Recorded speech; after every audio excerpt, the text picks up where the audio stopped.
Hey! Salut tout le monde!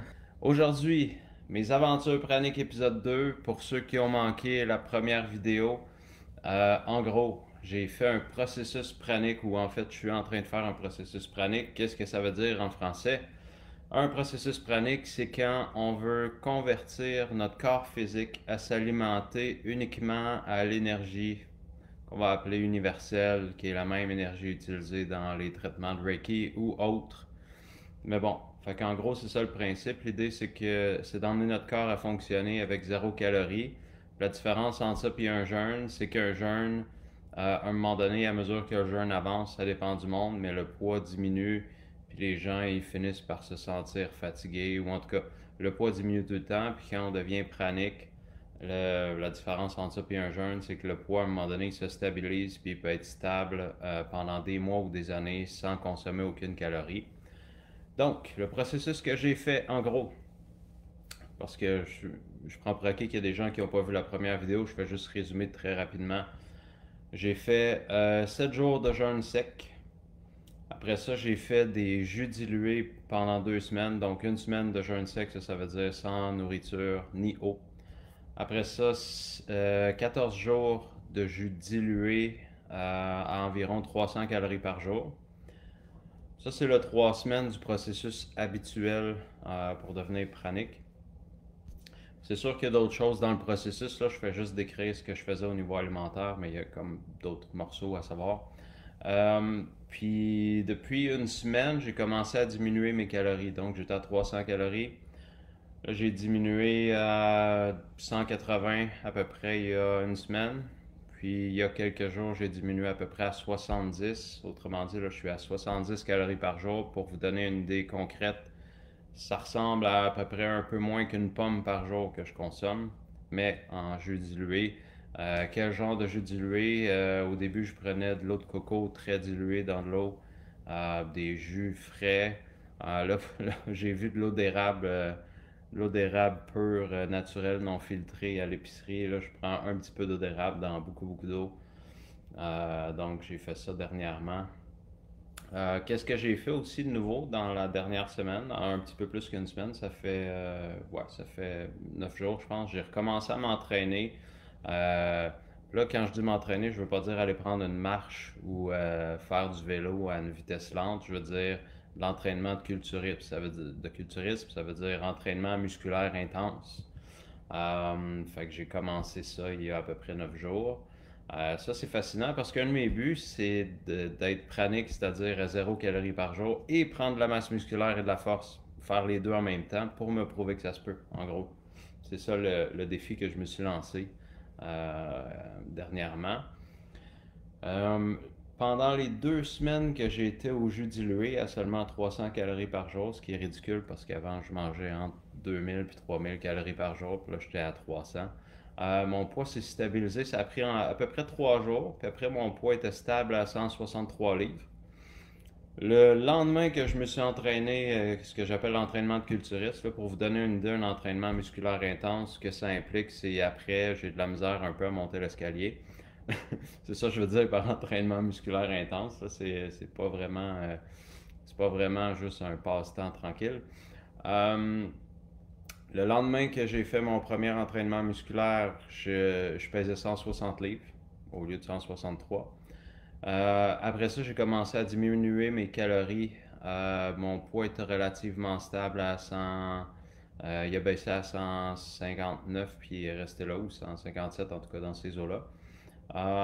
Puis là, quand j'ai baissé mes calories à 70 par jour, mon poids a baissé à 155 ou 156 si je me rappelle bien.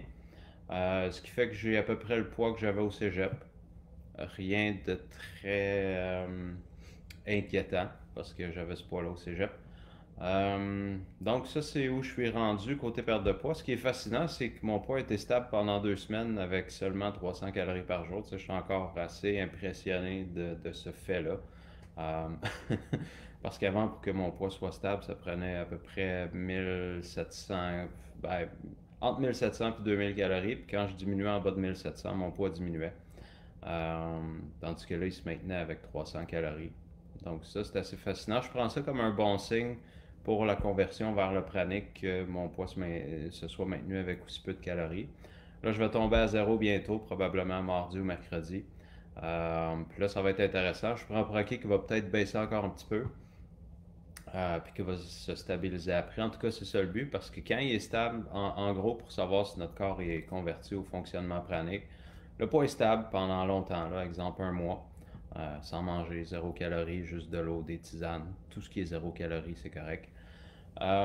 Puis en plus, on a énormément d'énergie, plus qu'avant, puis on peut faire ce qu'on veut, puis la quantité de sommeil diminue. Fait que quand on a ces trois critères-là, poids stable, très grande vitalité toute la journée, sommeil plus court, on est considéré pranique. Fait que c'est un petit peu ça. Là, j'ai l'impression que je touche déjà au poids stable, en tout cas dans les dernières semaines, en étant juste à 300 calories, puis mon poids était stable.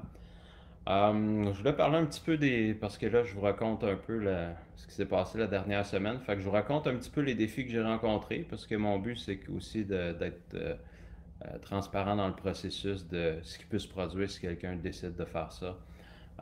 Puis aussi des avantages ou des changements que ça a produit dans ma vie. Côté défis, désavantages, si je peux appeler ça comme ça, il y a pendant 3 jours cette semaine que je me sentais plus fatigué et plus faible, puis je comprenais pas pourquoi, parce qu'avant ça, j'avais une énergie ultra immense. Puis en fait, j'ai juste réalisé que quand j'ai baissé mes calories, je prenais des jus dilués, j'ai baissé mes calories, ben, j'ai diminué la quantité de liquide, puis j'ai pas remplacé par de l'eau. Fait qu'autrement dit, je buvais beaucoup moins, mettons la moitié moins. Fait que je me suis rendu compte que les 3 jours que j'étais plus fatigué, plus faible, c'est juste que je buvais pas assez. Fait que là, hier, j'ai augmenté. Quand je me suis rendu compte de ça, c'est banal, mais j'avais pas remarqué. Quand j'ai augmenté la quantité de liquide, oups, mon énergie s'est mis à remonter vraiment beaucoup. Aujourd'hui, j'en ai beaucoup plus. On va voir dans les prochains jours. Je prends pour acquis que mon énergie va augmenter encore. Donc ça, c'est super le fun. C'est un apprentissage. C'est la première fois que je fais ça. Le processus pranique fait que des fois, il y a des choses qui échappent à ma perception consciente. Puis là, je m'en rends compte, puis j'ajuste, puis ça fonctionne bien. Fait que ça, c'est un des désavantages que j'ai vécu cette semaine. Un autre désavantage que j'avais pas parlé dans l'autre vidéo, parce que je voulais juste donner des nouvelles en résumé, c'est que faire le processus pranique, même si c'est pas la même chose qu'un jeûne, comme je disais, le poids se stabilise éventuellement, puis dans un jeûne, il continue à baisser à travers le temps. Il y a quand même je vais appeler ça des mêmes effets qu'un jeûne d'une certaine façon, dans le sens qu'il y a une désintoxication. C'est quoi une désintoxication? Ben, c'est quand les toxines accumulées, l'inflammation, les déchets et autres qui se sont accumulés dans le corps sont évacués ou sortent du corps. Fait que ça veut dire que des symptômes classiques, c'est maux de tête, le nez qui mouche, des douleurs musculaires. Qu'est-ce qu'il peut y avoir d'autre? Il peut y avoir maux de ventre, diarrhée, fatigue intense, etc., etc. Tout ce que je viens de nommer, puis il y a des émotions qui se libèrent ou qui sont vécues plus intensément. Fait que la plupart de ce que je viens de nommer, je ne l'ai pas vécu. Éruption cutanée aussi. En tout cas, il y en a plein de symptômes de désintox, là, mais ce que j'ai vécu, c'est, je dirais, depuis les jus dilués, donc ça fait 3 semaines. Là, je suis rendu au jour 29. Fait que ça veut dire 7 jours de jeûne sec, puis après ça, ben, 22 jours de jus dilué que je diminue tout le temps les calories. Fait que là, je suis au jour 29. Quand même, comme vous voyez, j'ai l'air en forme. C'est le plus long jeûne que j'ai fait de ma vie, incluant les jeûnes modifiés. Là. Ça veut dire des jus dilués. j'avais déjà fait ça pendant 5 jours ou une semaine. J'avais jamais fait 29 jours. Euh, donc, dès que j'ai commencé les jus dilués, mes selles, c'était comme de l'eau. Puis bizarrement, je sais pas c'est quoi, mais il y avait comme du sable. Ça ressemblait à du sable ce qu'il y avait dedans. Ça, c'est très récurrent comme, comme substance, je sais pas c'est quoi. L'autre chose, j'ai vu beaucoup de mucus puis de bile passer aussi. Euh, Fait que ça, c'est probablement le symptôme le plus désagréable que j'ai vécu depuis 3 semaines, finalement, depuis 22 jours. C'est régulier à chaque jour. Puis c'est tout. Ma peau, j'ai pas eu d'éruption, elle est juste plus belle à mesure que les jours passent. Fatigue, j'en ai eu juste quand je buvais pas assez. Fait que ça, je prends pas pour acquis que c'est de la désintox autant que c'était juste que je buvais pas assez. Faiblesse encore, j'en ai juste eu quand je buvais pas assez. J'ai eu des expériences d'émotions qui se libèrent, mais en même temps, j'étais super en paix, puis super bien, puis détaché. Fait que ça, c'est vraiment génial. C'est pas mal ça, j'ai pas eu de maux de tête, j'ai pas eu tous les autres symptômes que j'ai nommés qui font souvent partie des symptômes de désintoxication, je les ai pas vécus. Fait que ça, c'est pour les défis que j'ai rencontrés. Comme vous voyez, rien pour être vraiment une raison d'arrêter. Euh, Honnêtement, dans le processus que je vous ai nommé, euh, si j'exclus le jeûne sec qui est plus inconfortable, mais tout de suite après le jeûne sec, tous les défis que j'ai rencontrés sont beaucoup plus faciles et agréables que quand j'avais des symptômes de fibromyalgie et de fatigue chronique. Donc pour moi, c'est vraiment facile comparé à quand j'avais des symptômes de fibromyalgie, fatigue chronique. Je vais super bien. Pour les avantages, les bienfaits, puis il y en a plusieurs qui sont vraiment surprenants dans le sens que je m'en attendais pas du tout. Ben, évidemment, le surplus de poids s'en va, mais ça, c'est pas, ça fait partie de n'importe quel jeûne, là, mais le gras s'en va.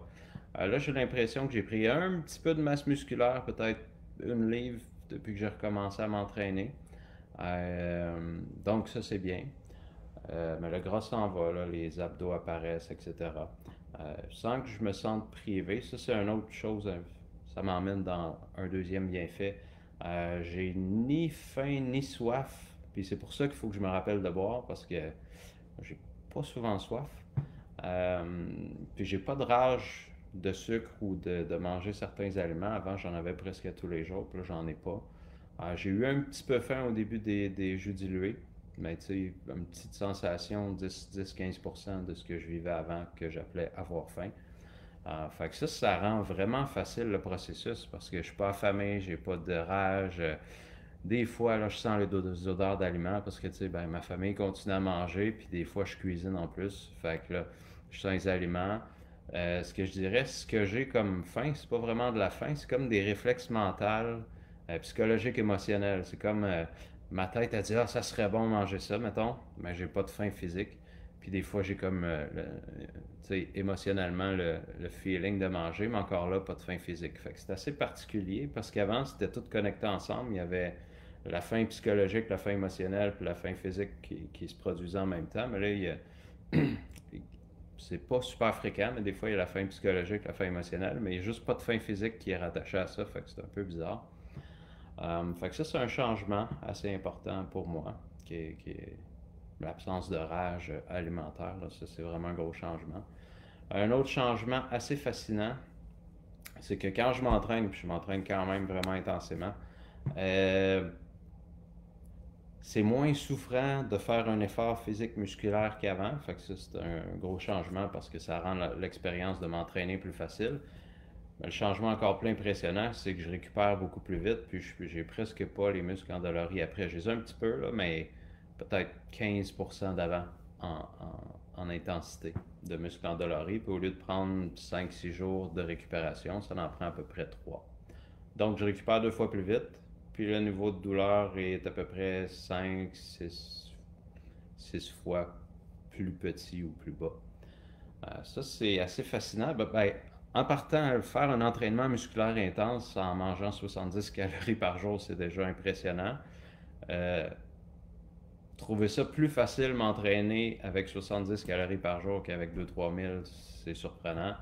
Récupérer plus vite en n'ayant aucune protéine, c'est un peu impensable pour quelqu'un qui a une mentalité de culturiste comme moi, parce qu'avant j'étais entraîneur dans un gym, bon, etc., etc. En tout cas, j'ai passé plein de temps dans des gyms à entraîner des gens, puis c'était comme si manger des protéines c'était une religion à l'époque, puis si quelqu'un en mangeait pas, on trouvait ça mal.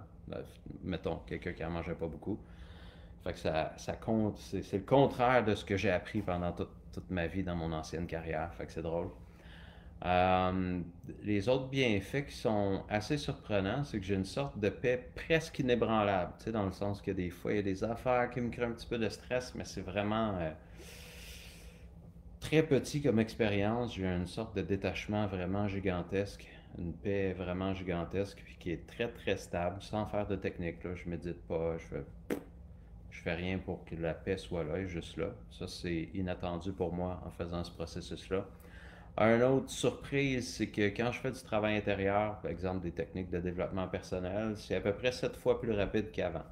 Ce que je veux dire par là, c'est si avant faire une technique au complet puis arriver à un résultat prenait, exemple, 35 minutes, ben là, arriver au même résultat va me prendre à peu près 5 minutes. Je m'en attendais pas du tout. Euh, Tout est plus facile. J'ai comme un détachement, encore, ça revient un petit peu à tantôt, mais j'ai comme un grand détachement immense. Même pendant que je revisite mes propres traumatismes et que je ressens dans mon corps, je me sens en paix en même temps, où j'ai comme un détachement, mais en même temps que je ressens dans mon corps. C'est comme une expérience double, c'est assez fascinant.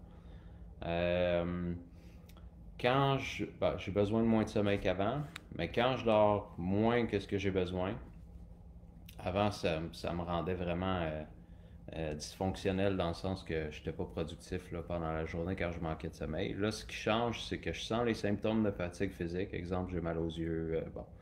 Euh, je sens des symptômes de fatigue.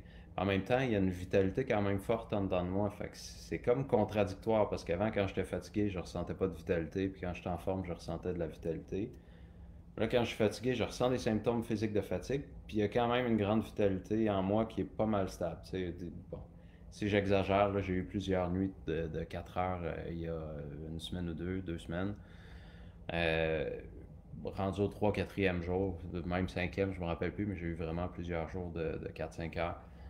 Je me sentais de plus en plus fatigué, mais il y avait encore la vitalité qui vibrait dans mon corps en dessous de ça, qui était relativement stable. Elle avait diminué un petit peu.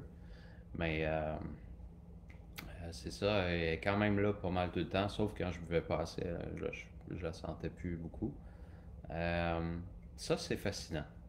Parce que pour moi, c'était contradictoire. Soit que j'étais fatigué puis ma vitalité était basse, ou que j'étais en forme puis qu'elle était élevée. Mais là, j'ai une vitalité haute même quand je sens de la fatigue. Je sais pas trop quoi faire avec ça. C'est comme une expérience des deux simultanés en même temps. Fait que ça, c'est assez fascinant. L'autre chose que j'ai remarqué, si c'est un vocabulaire que vous connaissez, c'est, je dirais, c'est comme si mon taux vibratoire avait beaucoup monté. Ce que ça veut dire en français, c'est quand je fais une technique énergétique, euh, les résultats semblent beaucoup plus puissants, beaucoup plus rapidement. C'est comme si j'étais une usine électrique ou que j'étais branché sur une usine électrique directement. Ça, c'est très nouveau. J'ai déjà ressenti ça dans le passé, mais c'était rare. Aujourd'hui, c'est quelque chose de normal au quotidien d'avoir ce niveau-là d'énergie ou d'électricité ou de taux vibratoire. Fait que c'est un petit peu ça pour cette semaine. J'ai pas grand-chose à dire de nouveau ou de plus.